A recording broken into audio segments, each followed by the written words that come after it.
Hello আমার প্রিয় ছাত্ররা, ওয়েলকাম ব্যাক টু সমাধান ইনস্টিটিউট। তো আজকে আমি চলে এসেছি তোমাদের সাথে অনুপাত সমানুপাতের পরের যে অঙ্কগুলো আছে, 4-এর দাগের, 5-এর দাগের আর 6-এর দাগের। আজকে আমরা এই 3টে দাগের অঙ্ক করব। আর তোমরা যদি অনুপাত সমানুপাতের আগের অঙ্কগুলো না করে থাকো, যেমন 5.1 আর 5.2 এর 1-এর থেকে 3-এর দাগের অঙ্কগুলো যদি তোমরা না করে থাকো, তাহলে আমি ডেসক্রিপশন বক্সে তোমাদের জন্য লিঙ্ক দিয়ে দিয়েছি। তোমরা সেখান থেকে গিয়ে সবগুলো অঙ্ক কিন্তু অবশ্যই দেখে নেবে, ঠিক আছে? তাহলে চলো আমরা বেশি কথা না বাড়িয়ে যে অনুপাত সমানুপাতের যে পরের অঙ্কগুলো আছে সেগুলো আমরা স্টেপ বাই স্টেপ করতে থাকি, ঠিক আছে? তো চলো আমরা 4-এর দাগের 1 নম্বরটাতে কি আছে আমরা তাহলে অঙ্কটা দেখি, ঠিক আছে? তাহলে তোমরা দেখো যে 4-এর দাগে আমাদের কি বের করতে বলেছে। এখানে দেখো 4-এর দাগে বলেছে ধনাত্মক সংখ্যাগুচ্ছগুলির মধ্যে মধ্য সমানুপাত নির্ণয় করো। তাহলে আমাদের এখানে কি বের করতে বলেছে? মধ্য সমানুপাত। তাহলে চলো আমরা এখানে করি অঙ্কটা। দেখো বলেছে 5 এবং 80-র মধ্য সমানুপাত নির্ণয় করতে বলেছে, ঠিক আছে? তো মধ্য সমানুপাত যেহেতু নির্ণয় করতে বলেছে, তাহলে এখানে আমরা 5,80 এর মধ্য সমানুপাত কি, আমরা তাহলে সবার প্রথমে এটাকে x ধরে নিই। তাহলে কি লিখবো? ধরি মধ্য সমানুপাতই হলো x। ধরি মধ্য সমানুপাতি তো x। তাহলে আমরা এখানে মধ্য সমানুপাতিটাকে x ধরে নিলাম। x ধরে নেওয়ার পরে এখানে আমাদের কটা রাশি আছে? একটা রাশি, দুটো রাশি, তিনটে রাশি। তো সমানুপাতের অঙ্ক করার জন্য আমাদের কটা রাশি দরকার হয় তোমরাই বলো? তো সমানুপাত অঙ্ক করার জন্য আমাদের 4টে রাশি দরকার হয়, কিন্তু তোমরা এখানে দেখো কটা আছে? 3টে রাশি আছে। তো আগের অঙ্কগুলোতে আমি কি বলেছি, যদি 3টে রাশি থাকে তখন আমরা কি করব, যে মাঝেরটাকে আমরা দুবার ব্যবহার করব। কবার ব্যবহার করব? দুবার ব্যবহার করব। তো এখানেও আমরা সেম আগের বারের অঙ্কর মতনই এই যে মাঝেরটাকে আছে না, এটাকে আমরা দুবার লিখবো। কি করে লিখবো? তাহলে তোমরা দেখো যে 5:x, ঠিক আছে? তারপরে আমরা কি লিখবো? Double is two. আবার কি এক্সটাকে আমরা কি দুবার লিখবো না, যেহেতু এটা মাঝখানে আছে, তাহলে দুবার লিখলাম। আর এবার কি লিখবো? ইস টু দিয়ে আসি। তাহলে দেখো এবার আমাদের কত? 4টে রাশি হলো, একটা, দুটো, তিনটে, 4টে। তাহলে 4টা রাশি পেয়ে গেলাম। তো এবার আমরা 4টা রাশি যখন পেয়ে গেলাম, তাহলে এবার আমাদের কাজটা কি হবে? এবার আমাদের কাজ হবে যে এটাকে ভগ্নাংশে বের করা। তাহলে ভগ্নাংশে যদি আমরা নিয়ে আসি, তাহলে কি 5টাকে আমরা উপরে লিখবো আর আমরা এক্সটাকে নিচে লিখবো। আর ডাবল ইস টুর জায়গায় আমরা কি দেবো? সমান সমান দেবো। আর এখানে আমরা কি করবো? এখানে আমরা এক্সটাকে উপরে লিখবো, 80টাকে নিচে লিখবো। তাহলে আশা করি এতটুকু বোঝা গেল, ঠিক আছে? এবার আমরা কি করব? সেই আগের অঙ্কগুলোর মতনই কোনাকুনি কি করব? গুণ করব। তাহলে কোনাকুনি যদি গুণ করি, তাহলে x আর x গুণ করলে কি হবে? x square. তো তোমরা হয়তো জানোই যে x আর x যদি আমরা গুণ করি, তাহলে কি এটার পাওয়ারও 1 আছে, এটার পাওয়ারও 1 আছে। তাহলে সূচকের নিয়ম অনুযায়ী পাওয়ারগুলো কি হয়ে যায়? যোগ হয়ে যায়। তাহলে পাওয়ারগুলো যোগ হলে কি হবে? x এর মাথায় কি হবে? 2 হবে। তাহলে এটাকে আমরা কি বলি? x স্কয়ার বলি, ঠিক আছে? আর তোমরা কিন্তু এটা সবসময় মনে রাখবে। আর দুটো x যদি যোগ হয়, তো সেই ক্ষেত্রে কিন্তু 2x হবে, ঠিক আছে? এটা যেন তোমাদের সবসময় মাথায় থাকে। এটা কিন্তু অনেকেই গন্ডগোল করে ফেলে যে x x গুণ করলে কি হয় আর x x যোগ করলে কি হয়। তো এই জিনিসটা কিন্তু তোমরা মাথায় রাখবে, ঠিক আছে? তো এখানে আমার কি এলো? x স্কয়ার সমান সমান দিব 80 আর 5 গুণ করব, তাহলে 80 ইন্টু 5, এটাকে আমরা গুণ করলাম, ঠিক আছে? এবার দেখো কি হয়, এক্স স্কোয়ার যা আছে তাই লিখছি। তাহলে 80 আর 5 গুণ করলে কত হয়? 80 আর 5 গুণ করলে কত হয়? 5 আর 40, 40-এ শূন্য আর একটা শূন্য নামিয়ে দিলাম, কত হয়? 400। তাহলে 400 হয়। এইবার দেখো আমাদের এখানে কিসের মান লাগবে? নিশ্চয়ই এক্স এর মান লাগবে, তোমরা হয়তো বুঝতেই পারছো। তো এক্স এর মান যদি দরকার হয়, তাহলে আমরা এখানে এক্স লিখবো। আর এক্স এর মাথায় যে স্কোয়ারটা আছে, এটা যদি সমান সমানের এদিকে চলে যায়, তাহলে এটা কি রুট হয়ে যাবে। তাহলে রুট হয়ে কি হবে? নিচে 400 যা আছে তাই লিখবো। এবার 400-এর রুট কত? দেখো তোমরা 20 ইন্টু 20 যদি আমরা করি, তাহলে কত হয়? 400 হয় না? 2 দোকানে 4 আর দুটো শূন্য 400। তাহলে আমরা এটাকে কি লিখতে পারি? x সমান সমান কি লিখতে পারি? 20 তার স্কোয়ার।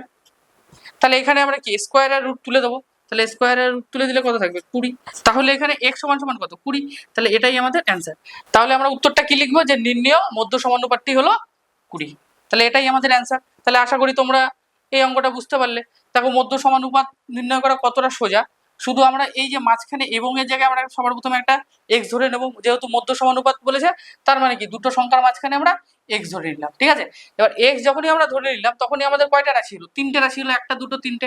এবার 3টে রাশি যখনই আমাদের হয়ে গেল, আমাদের সমানুপাত করার জন্য কয়টা রাশি দরকার? তোমরা সবাই জানো যে 4টে রাশি দরকার। তাহলে 4টে রাশি যদি দরকার হয়, তাহলে আমাদের এখানে কয়টা? এই যে মাঝেরটাকে আমরা কয়বার? দুবার লিখবো। দুবার লিখলে আমাদের কয়টা? 4টে রাশি হয়ে গেল। তাহলে 4টা রাশি যখন আমরা পেয়ে গেলাম, তখন আমরা কি করব? ভগ্নাংশে নিয়ে আসবো। এই যে ভগ্নাংশে নিয়ে এলাম, ভগ্নাংশে নিয়ে এসে কি করলাম, এই যে কোনাকুনি গুণ করলাম। তাহলে কোনাকুনি যদি আমরা গুণ করে দিই, গুণ করে দেওয়ার পরে যেটা আমাদের আসবে, কাটাকাটি করার পরে, ক্যালকুলেশন করার পরে যেটা আমাদের আসবে সেটাই আমাদের উত্তর। ঠিক আছে, তাহলে আশা করি তোমরা এটা বুঝতে পারলে। তাহলে চলো এবার আমরা 2 এর দাগের অঙ্কটা করে ফেলি ঝটপট, এটা মুছে দিচ্ছি আমি। দেখো 2 এর দাগে কি বলেছে, 8.1 এবং 2.5 এর মধ্য সমানুপাতি নির্ণয় করতে বলেছে। তাহলে আমি কি বলেছিলাম, যে দুটো সংখ্যার মাঝখানে যদি মধ্য সমানুপাতি বের করতে বলে, তাহলে আমরা সর্বপ্রথমে কি ধরে নেব। তাহলে আমরা লিখে নিই এখানে 8.1 কমা এক্স কমা 2.5। তাহলে আমরা এখানে কি লিখি, যে ধরি এক্স হলো মধ্য সমানুপাতি, মধ্য সমানুপাতি। তাহলে এক্সটা হলো কি আমার মধ্য সমানুপাতি।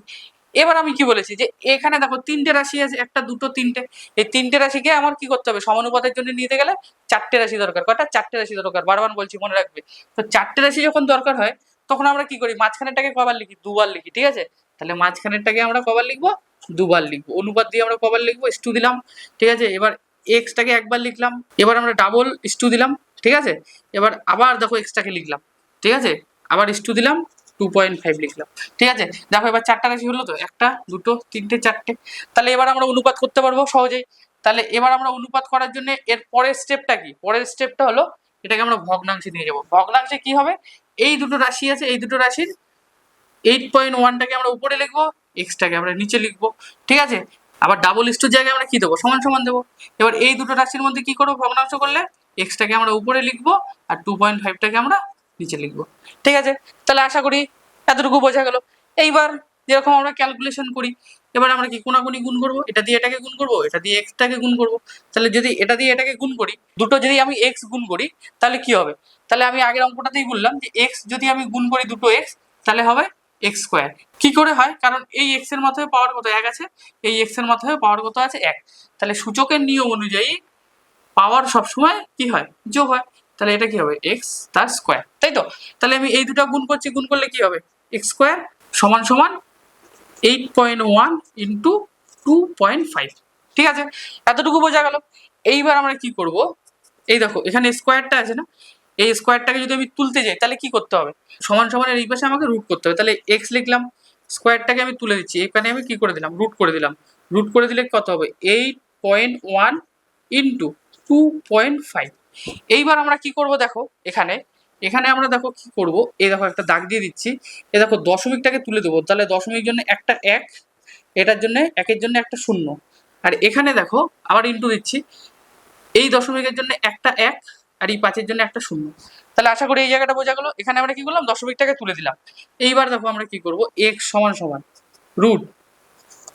ঠিক আছে, এখানে কি আছে, তাহলে কি এবার ফ্রেশ করে লিখছি আমি, নিচে কত হবে 100, আর এখানে কত হবে 81 ইন্টু 25। তাহলে আশা করি এই জায়গাটা বোঝা গেল কি করলাম। এইবার তোমরা দেখো 9 এর স্কোয়ার কত, 9 ইন্টু 9 করলে কত হয়, দেখো 81 হবে। আর 5 ইন্টু 5 করলে কত হয়, 25 হবে দেখো। আর 10 ইন্টু 10 করলে কত হয়, 100 হবে। তাহলে 81টা কার স্কোয়ার, 9 এর স্কোয়ার। 25টা কার স্কোয়ার, 5 এর স্কোয়ার। আর 10টা কার স্কোয়ার, 100 এর স্কোয়ার। তাহলে এখানে আমি লিখতে পারি যে এটা হলো 9 এর স্কোয়ার ইন্টু 5 এর স্কোয়ার, আর নিচে কত, 10 এর স্কোয়ার। এবার তোমরা দেখো যে আমরা কি জানি, স্কোয়ার আর রুট উঠে যায় একসাথে। তাহলে এ দেখো এখানে 9 এর থেকে আমি স্কোয়ার আর রুটটাকে তুলে দেবো, 5 এর মাথাতে স্কোয়ার আর রুট তুলে দেবো, আর 10-এরও স্কোয়ার আর রুট তুলে দেবো। তাহলে কি পড়ে থাকবে, 9 ইন্টু 5, আর নিচে কি পড়ে থাকবে, 10, তাই তো, এটাই পড়ে থাকবে। তাহলে এটা যদি পড়ে থাকে, তাহলে এবার আমরা কি করবো, এটাকে গুণ করবো। 5 9 কত, 45, আর নিচে কত, 10। ঠিক আছে, তাহলে এবার আমরা কি করব, এই যে শূন্যটা আছে, শূন্য দিয়ে দশমিকটাকে উপরে নিয়ে যাব। তাহলে দশমিকটা যদি উপরে নিয়ে যাই, তাহলে কত, এক ঘর পরে দশমিক হবে, তাহলে 4.5। তাহলে এটাই আমাদের অ্যান্সার। ঠিক আছে, তাহলে 8.1 ও 2.5 এর মধ্যবর্তী সমানুপাত হলো 4.5। ঠিক আছে, তাহলে আশা করি এটা বোঝা গেল। তাহলে তোমরা উত্তরটা লিখে নেবে যে নির্ণেয় মধ্য সমানুপাতটি হলো 4.5। ঠিক আছে, তো আশা করি যে মধ্য সমানুপাতের এই দুটো অঙ্ক তোমরা সহজেই বুঝতে পেরেছো।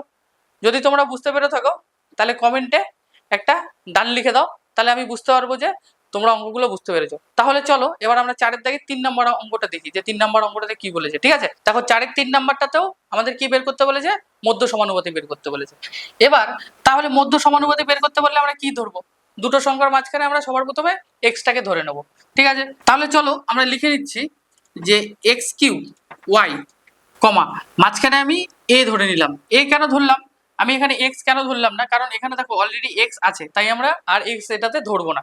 ঠিক আছে, আমি এটাতে এ ধরে নিলাম কমা এক্স ওয়াই কিউব। তাহলে এখানে কি লিখবো, যে ধরি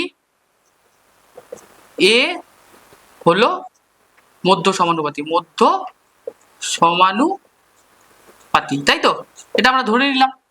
এইবার আমরা কি করব বলো, তোমরাই বলো, এবার আমরা কি করব? এবার আমরা কি করব, যে মাঝেরটাকে আমরা দুবার লিখে নেব। তাহলে আমরা এবার অনুপাত দিয়ে লিখে নিই x Q Y is to এ, তো একবার লিখলাম, আবার এটা কি ডাবল ইস টু দিলাম, আবার একটা এ লিখে নিলাম। এবার আমরা আরেকবার ইস টু দেবো, এবার এইটাকে লিখে নেবো এক্স ওয়াই কিউব। এবার দেখো চারটা রাশি চলে এলো তো। এবার যখন আমরা চারটা রাশি পেয়ে গেলাম, তখন আমরা কি এটাকে অনুপাত করতে পারবো, আর অনুপাত যখনই আমরা করতে পারবো তখন এটাকে আমরা কি ভগ্নাংশ করে নেবো। তাহলে ভগ্নাংশ যখন করবো তাহলে কি হবে, এই প্রথম রাশিটাকে আমরা উপরে লিখে নেবো, লিখে নিলাম, আর এই যে দ্বিতীয় রাশি মানে এটাকে আমরা নিচে লিখে নিলাম, ডাবল ইস টুর জায়গায় সমান সমান দিলাম, আর তৃতীয় রাশিটাকে আমরা উপরে লিখলাম, আর চতুর্থ রাশিটাকে আমরা নিচে লিখলাম। ঠিক আছে, তাহলে আশা করি এটা বোঝা গেল। এইবার আমাদের কাজ কি হবে, এইবার আমাদের কাজ হবে কোনাকুনি গুণ করা, কোনাকুনি গুণ করা। তাহলে তোমরা কোনাকুনি এটাকে গুণ করে ফেলো ঝটপট। তাহলে দুটো এ গুণ করলে কি হবে এ স্কোয়ার, আর এটা গুণ করলে কি হবে এক্স ওয়াই কিউব ইন্টু এটা হবে এক্স কিউব ইন্টু ওয়াই। তাহলে এই দুটো গুণ করলে আমার এটা এলো। ঠিক আছে, এইবার আমরা কি করবো, আমাদের কিসের মান লাগবে, এখানে এর মানটা লাগবে। তাহলে এখানে দেখো স্কোয়ার আছে, স্কোয়ার যদি থাকে তাহলে আমি স্কোয়ারটাকে যদি তুলতে যাই তাহলে সমান সমান ওই পাশে গেলে কি হবে, এই পাশে গেলে আমাদের কি হবে রুট করে দিতে হবে। তাহলে আমরা রুট করে দিচ্ছি এটাকে এ, এটাকে আমরা রুট ওভার করে দিলাম। তাহলে রুট ওভার করে দিলে রুটের ভিতরে কি লিখবো, এখানে দেখো ওয়াই কয়টা আছে, ওয়াই আছে তিনটে, আর এখানে কিছু নেই মানে কত, ওয়াই এর মাথায় পাওয়ার কত আছে এক। তাহলে পাওয়ার আমি কি বলেছি, পাওয়ার সব সময় যোগ হয়। তাহলে এখানে ওয়াই কিউ ইন্টু ওয়াই, এটা যদি আমি করি তাহলে কি হবে, পাওয়ার গুলো যোগ হয়ে কত হবে 3 প্লাস 1, তাহলে কি হবে ওয়াই টু দি পাওয়ার 4। তাহলে এটা আমি লিখছি কি ওয়াই টু দি পাওয়ার 4। তাহলে তোমরা এখানে দেখো এক্স কয়টা আছে তিনটে, আর এখানে এক্স কয়টা আছে একটা। তাহলে এক্স এক্স একটা, আর এখানে এক্স তিনটে, এই তিনটে যদি আমি গুণ করি তাহলে কি হবে, পাওয়ার গুলো সবসময় যোগ হয়। তাহলে যোগ হলে কি হবে 3 প্লাস 1, তাহলে এক্স টু দি পাওয়ার 4, এটা কত হবে এক্স টু দি পাওয়ার 4। তাহলে আশা করি তোমরা এটা বুঝতে পারলে। এইবার আমরা কি রুটটাকে যদি তুলতে যাই তাহলে কি করব, দেখো এটাকে আমরা এইভাবে লিখতে পারি না, এক্স স্কোয়ার তার হোল স্কোয়ার ওয়াই স্কোয়ার তার হোল স্কোয়ার। তার মানে কি, এখানে দেখো এক্স টু দি পাওয়ার 4 আছে, তো এক্স টু দি পাওয়ার 4টাকে আমরা কি করলাম ভেঙে নিলাম, কারণ এক্স স্কোয়ার তার হোল স্কোয়ার মানে আমরা কি এক্স টু দি পাওয়ার 4 লিখতে পারি, আর ওয়াই স্কোয়ার তার হোল স্কোয়ার মানে আমরা ওয়াই টু দি পাওয়ার 4 লিখতে পারি। ঠিক আছে, আশা করি এই জায়গাটা বোঝা গেল। এবার আমরা কি করব, দেখো আমরা কি জানি, আমরা কি জানি স্কোয়ার আর রুট একসাথে উঠে যায়। তাহলে এই দেখো এখানে আমি স্কোয়ার আর এই যে স্কোয়ার, তাহলে এক্স এর মাথায় যেটা স্কোয়ার আছে এটা দিয়ে রুটটা তুলে দেবো এক্স এর ঘরের, আর ওয়াই এর মাথায় যে স্কোয়ারটা আছে সেটা দিয়ে ওয়াই এর ঘরের রুটটাকে তুলে দেবো। তাহলে এখানে কি থাকবে এক্স স্কোয়ার ওয়াই স্কোয়ার। তাহলে এ সমান সমান কি হলো এক্স স্কোয়ার ওয়াই স্কোয়ার। তাহলে এটাই আমাদের অ্যান্সার। ঠিক আছে, তাহলে এই দুটোর মধ্য সমানুপাতিটা কত হলো এক্স স্কোয়ার আর ওয়াই স্কোয়ার। তাহলে আশা করি এটা তোমরা বুঝতে পারলে। তাহলে চলো এবার চারের দাগেরটা করে ফেলি, এটা আমি মুছে দিচ্ছি। তোমরা দেখো যে চারের দাগেরটা তো আমাকে মধ্য সমানুপাতি বের করতে হবে। তাহলে মধ্য সমানুপাতি যদি বের করতে হয় তাহলে এই দুটোর মাঝখানে আমি কি একটা এক্স ধরে নেবো। তো অলরেডি এখানে তো এক্স আছে, তাহলে আমি এখানে আর এক্স ধরবো না, আমরা এখানে কি ধরবো তাহলে এ বি জেড যা খুশি তাই ধরতে পারি। তাহলে তোমরা এখানে ধরে নাও, আমি এখানে ধরছি যে একটা এ ধরে নিচ্ছি, তাহলে এক্স মাইনাস ওয়াই তার হোল স্কোয়ার কমা এখানে আমি কি ধরে নিলাম এ, আবার কমা দিলাম। ঠিক আছে, এক্স প্লাস ওয়াই তার হোল স্কোয়ার। ঠিক আছে, এইবার এখানে আমি কি লিখবো, যে ধরি মধ্য সমানুপাতি হলো এ। তাহলে আশা করি এটা বোঝা গেল। এইবার এখানে দেখো তিনটে রাশি আছে, একটা দুটো তিনটে, তাহলে আমার সমানুপাত করার জন্য কটা রাশি দরকার, চারটে রাশি দরকার। কটা, চারটে। তাহলে চারটে রাশি করতে গেলে আমাদের কি করতে হবে, মাঝেরটাকে এই যে মাঝেরটাকে এটাকে কবার দুবার লিখতে হবে। তাহলে চলো এটাকে আমরা দুবার লিখে ফেলি অনুপাত দিয়ে, এক্স মাইনাস ওয়াই তার হোল স্কোয়ার ইস টু, এবার কি লিখবো এ, এবার এখানে কি আবার ডাবল ইস টু দেবো, ডাবল ইস টু দিয়ে আবার কি লিখবো, আবার এখানে এ লিখবো। ঠিক আছে, এই যে এটাকে আমরা কি দুবার লিখে নিলাম, এবার কি আবার ইস টু দেবো, ইস টু দিয়ে কি লিখবো এক্স প্লাস ওয়াই তার হোল স্কোয়ার। এইবার আমরা কি করব, এটাকে ভগ্নাংশ করে নেবো। ভগ্নাংশ করলে কি হবে, এই যে এই দুটোর ভগ্নাংশ করলে কি হবে প্রথম রাশিটা উপরে চলে যাবে এক্স মাইনাস ওয়াই তার হোল স্কোয়ার, আর দ্বিতীয় রাশিটা নিচে চলে আসবে। ডাবল ইস্টুর জায়গায় কি দেবো, সমান সমান দেবো। আবার এই দুটো যদি ভগ্নাংশ করি তাহলে কি তৃতীয় রাশিটা এই যে এ, তৃতীয় রাশিটা উপরে চলে আসবে আর চতুর্থ রাশিটা নিচে চলে যাবে। আশা করি এটা বোঝা গেল। এটা আমি মুছে দিচ্ছি। তোমরা এটা দেখো, এটা যখন আমাদের ভগ্নাংশে চলে এসছে তারপরে স্টেপ আমরা কি করি, তারপরে স্টেপ আমরা কোনাকুনি গুণ করি। এটা কিন্তু তোমরা মাথায় রাখবে। তাহলে আমরা কোনাকুনি গুণ করব। তাহলে কোনাকুনি যদি গুণ করি তাহলে এ আর এ গুণ করলে কি হয়, এ স্কোয়ার। আর এই দুটো কোনাকুনি গুণ করলে আমরা যা হবে তাই লিখে দিচ্ছি এক্স প্লাস ওয়াই তার হোল স্কোয়ার ইন্টু, কিছু নেই মানে এখানে ইন্টু, এক্স মাইনাস ওয়াই তার হোল স্কোয়ার। আশা করি এটা তোমরা বুঝতে পারলে। ঠিক আছে, এইবার আমাদের কি করতে হবে, আমাদের কি এর মানটা লাগবে। তো এর মানটা যদি বের করতে হয় তাহলে এর মাথায় কি স্কোয়ার আছে, তাহলে স্কোয়ারটা যদি সমান সমানের এই পাশে চলে যায় তাহলে কি হবে, এটা রুট হয়ে যাবে। তাহলে এটাকে আমরা রুট ওভার দিয়ে দিচ্ছি। তাহলে এক্স প্লাস ওয়াই তার whole square into x minus y তার হোল স্কোয়ার। তাহলে এটা যা আছে আমি তাই লিখে দিলাম রুটের ভিতরে। এরপর আমরা কি জানি যে স্কোয়ার আর রুট উঠে যায়। তাহলে এর পরের লাইনে আমরা কি, এই যে এর মাথায় যেটা স্কোয়ার আছে এটা দিয়ে এর মানটাকে আমরা রুটটাকে তুলে দেবো, আর এটার মাথায় যে স্কোয়ারটা আছে এটা দিয়ে এর মানটাকে আমরা রুটটাকে তুলে দেবো। তাহলে চলো আমরা লিখে ফেলি এটাকে। তাহলে এটা লিখবো x plus y into x minus y. আশা করি এটা তোমরা বুঝতে পারলে কেন লিখলাম, যে স্কোয়ার দিয়ে আমরা রুটগুলোকে তুলে দিলাম। ঠিক আছে, এতটুকু তো চলে এলো। এবার তোমরা বলো যে এ স্কোয়ার মাইনাস বি স্কোয়ারের সূত্র কি। এটা তোমরা আমাকে ঝটপট কমেন্টে লিখে বলো দেখি এ স্কোয়ার মাইনাস বি স্কোয়ারের সূত্র কি। ঠিক আছে, এই সূত্রটা এমন একটা সূত্র, এটা বীজগণিতের সব অঙ্কে কাজে লাগবে। ঠিক আছে, তো তোমরা এটা ভালো করে মনে রাখবে। ঠিক আছে, তো তোমরা এটা আমাকে কমেন্টে লিখে পাঠাও, আমি দেখি তোমরা কে কে এই সূত্রটা জানো। ঠিক আছে, তো চলো আমি লিখে দিচ্ছি। এ স্কোয়ারের সূত্র হলো এ প্লাস বি ইন্টু এ মাইনাস বি। ঠিক আছে, এখানে কি ধরবো, এক্সটাকে আমি কি ধরছি এ, আর ওয়াইটাকে ধরছি আমি বি। তাহলে এখানে দেখো এক্স প্লাস ওয়াই আর হলো এক্স মাইনাস ওয়াই। তাহলে আমরা এটাকে এইভাবে লিখতে পারি x square minus y square. তাহলে এ সমান সমান কি হলো x square minus y square. তাহলে এটাই হলো আমাদের অ্যান্সার। ঠিক আছে, তাহলে আশা করি তোমরা এই জায়গাটা বুঝতে পারলে যে এটাকে আমরা সূত্রে নিয়ে চলে এলাম।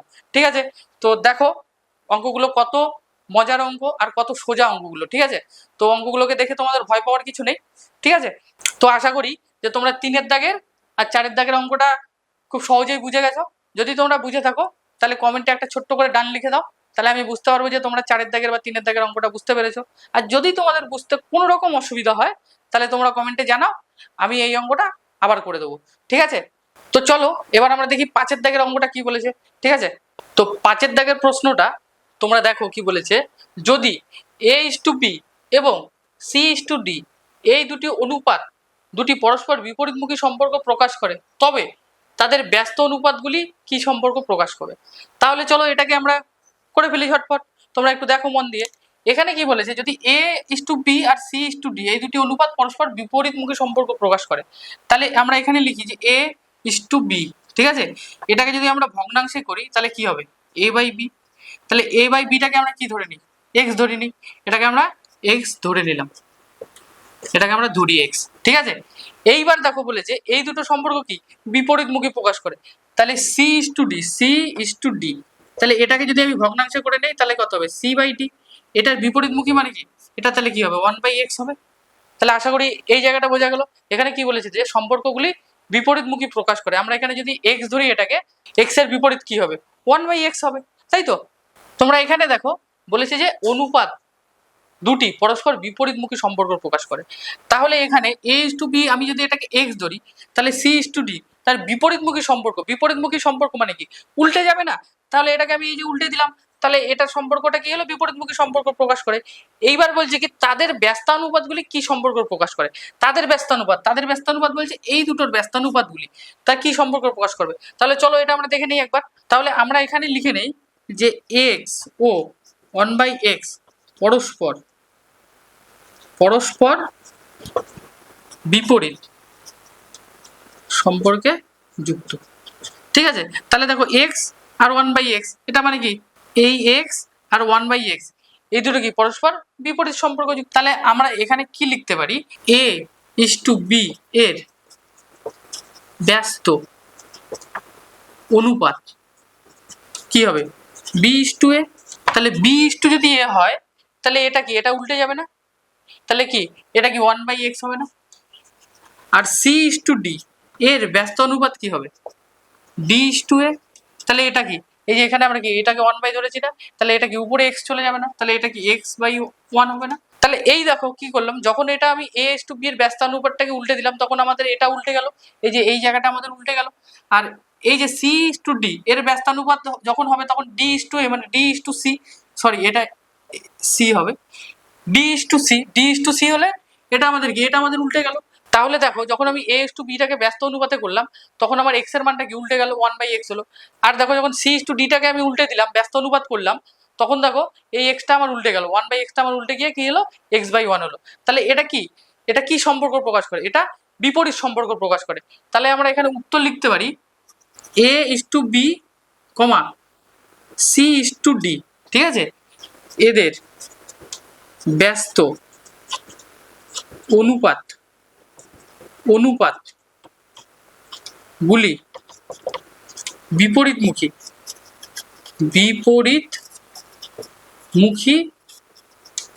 সম্পর্ক প্রকাশ করে। তাহলে আশা করি তোমরা এটা বুঝতে পারলে যে যদি এ ইস টু বি এবং সি ইস টু ডি এই দুটি অনুপাত পরস্পর বিপরীতমুখী সম্পর্ক প্রকাশ করে, তবে তাদের ব্যস্ত অনুপাত তো কি করবে, বিপরীতমুখী সম্পর্ক প্রকাশ করবে। ঠিক আছে, তাহলে এটাই আমাদের অ্যান্সার। তাহলে চলো এবার আমরা 6 দাগের অঙ্কটা দেখে নিচ্ছি যে 6 দাগের অঙ্কটা কি বলেছে।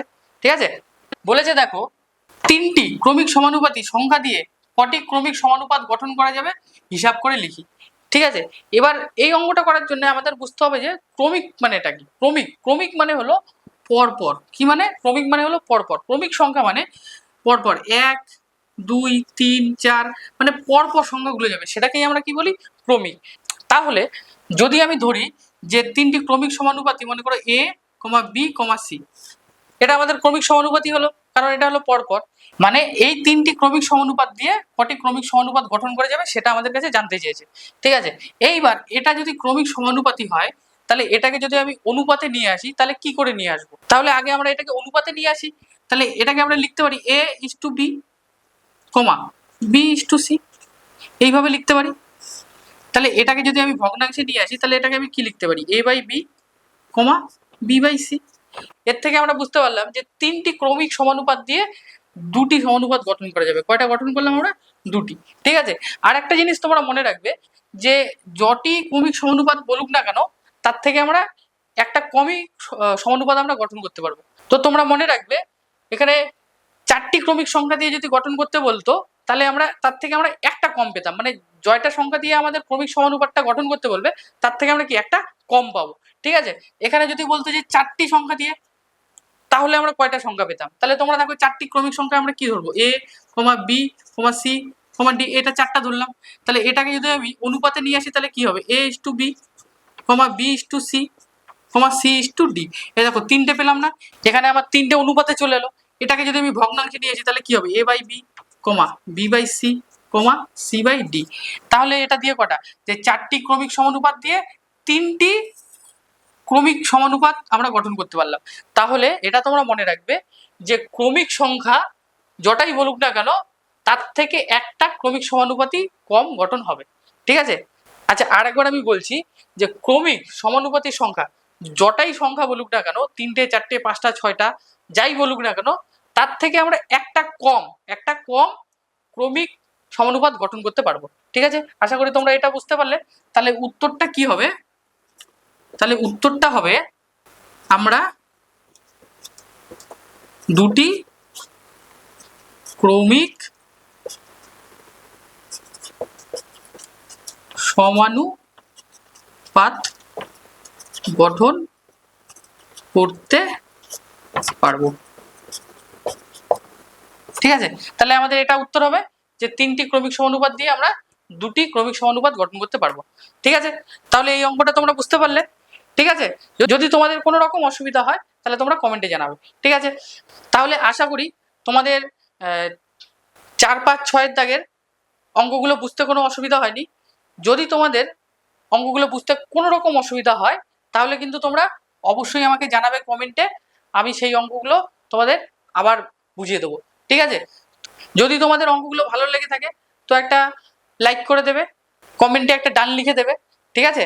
আর তোমরা সাবস্ক্রাইব তো অবশ্যই করবে, কারণ আমি পরের পার্টের অঙ্কগুলো নেক্সট ভিডিওতে নিয়ে আসছি। তো সেই অঙ্কগুলো ভীষণ ইম্পর্টেন্ট অঙ্ক, তো সাবস্ক্রাইব করে রাখলে তোমাদের কাছে সবার প্রথমে পৌঁছে যাবে, ঠিক আছে? আশা করি তোমরা সবাই ভালো আছো। তাহলে চলো আজকের জন্য টাটা, বাই বাই, আবার পরের ক্লাসে দেখা হচ্ছে।